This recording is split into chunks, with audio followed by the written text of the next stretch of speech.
I stared at the bloody figures below with no remorse, but with instead satisfaction and hatred. They had defied my lord, my master, my father, and left Sirloin to pay their overwhelming debts. Committing an act against the widely fed kingdom of Sirloin meant paying with your life, and they were no exception. I bent down and cleaned my blade on the bloody rags left of their clothing before returning it to its place at my side. Pathetic. Hello, my name is Drake Keel.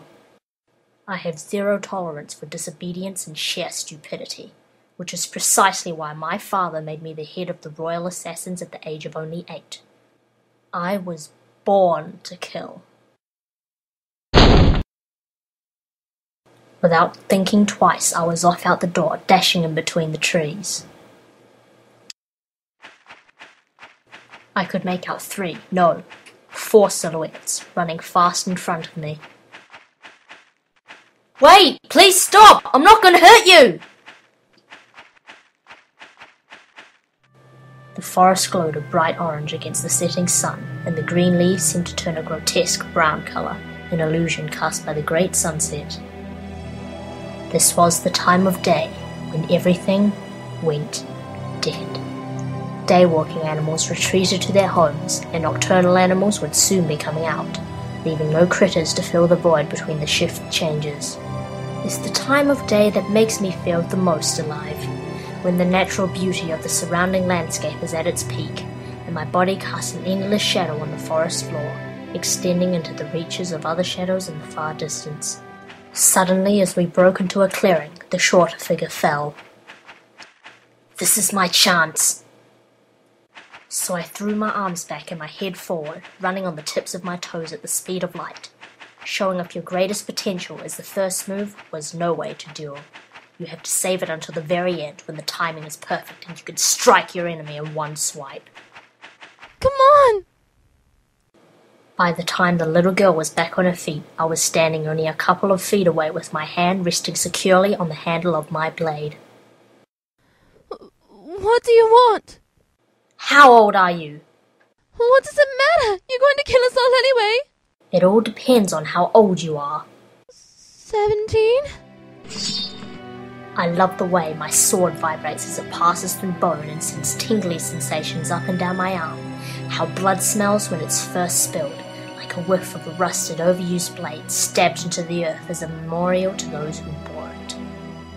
But more importantly, I love the look on my victims' faces as they crash to the ground, their bleeding bodies contaminating the otherwise flawless surface of the earth. It reminds me of how alive I truly am, to be able to take a life and stand before its body, gazing at the intimate process of death. The sun illuminating off the pooled blood caused a ruby glare to shine in my eyes.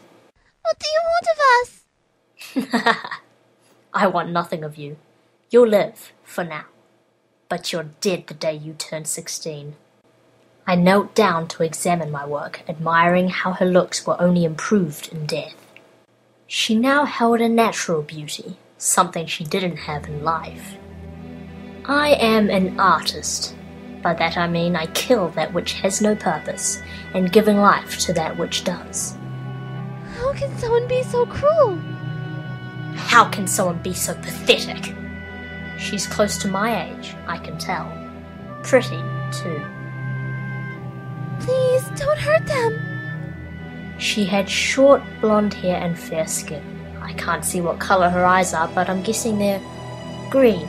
No, blue. Definitely blue. I sat on a rock, observing my work as the young girl cried for her sister, and how beautiful she looked with tears rolling down her face. I began to walk away. There was nothing left for me to do. I had killed the people who had committed the crime and the child that had been killable.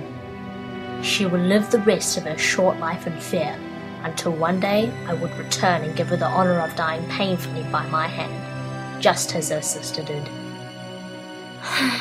But for now, she will find another city to live in, and I will carry on with my next mission. The sky pulled its purple shade, and for a few moments I stopped to stare at the sun disappearing into the horizon. closed my eyes and bathed in the last-minute warmth.